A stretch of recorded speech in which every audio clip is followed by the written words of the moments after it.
Chris, how would you describe what the Internet of Value is and what the sort of insight is to get us there?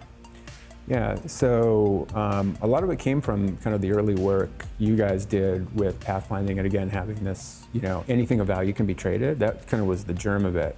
But kind of stepping way back, if you look at the real problem in the world today, a lot of people point to globalization as being, not working for people.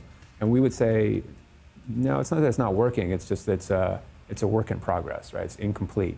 So you could have a real globalization needs interoperability in three core things, right? Data, goods, shipping, and money. And the problem is it only has interoperability in data, obviously the internet, and shipping since the 50s with the shipping container, which creates interoperability between port to other port, ship to train to truck.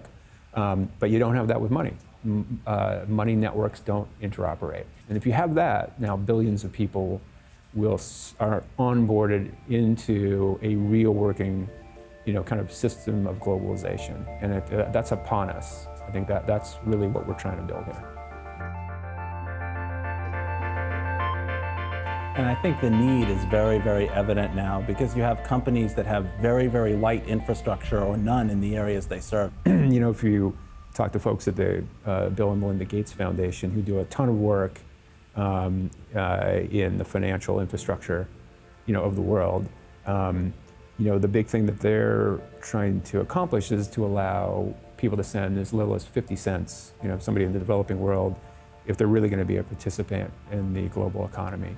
And that's just impossible today, right? I mean, it's really even impossible to send $50 from the US to Europe without it being all chewed up in fees. 50 cents is just not on the table. But in a world now, this kind of Internet of Value, combining things like ILP and XRP, that is absolutely possible. That is, so frictionless and so fast, it completely changes the economics. And then beyond, those billions of people that need to send 50 cents, think about the trillions of devices and code that needs to be able to send, 10,000th of a cent. That is also enabled through what's going on here. So pretty exciting.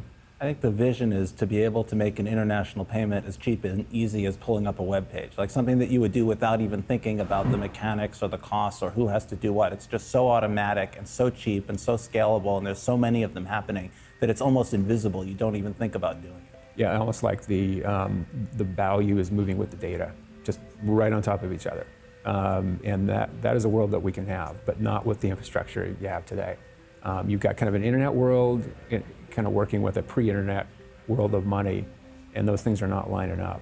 So this is a big bottleneck for the world. If we can push through this, that's it. And again, blockchains are not the only answer. They're a subset of the solution, but the broader solution combines this kind of value interoperability protocols with a super fast and efficient digital asset, and then with some kind of mechanism for programming how that value moves around.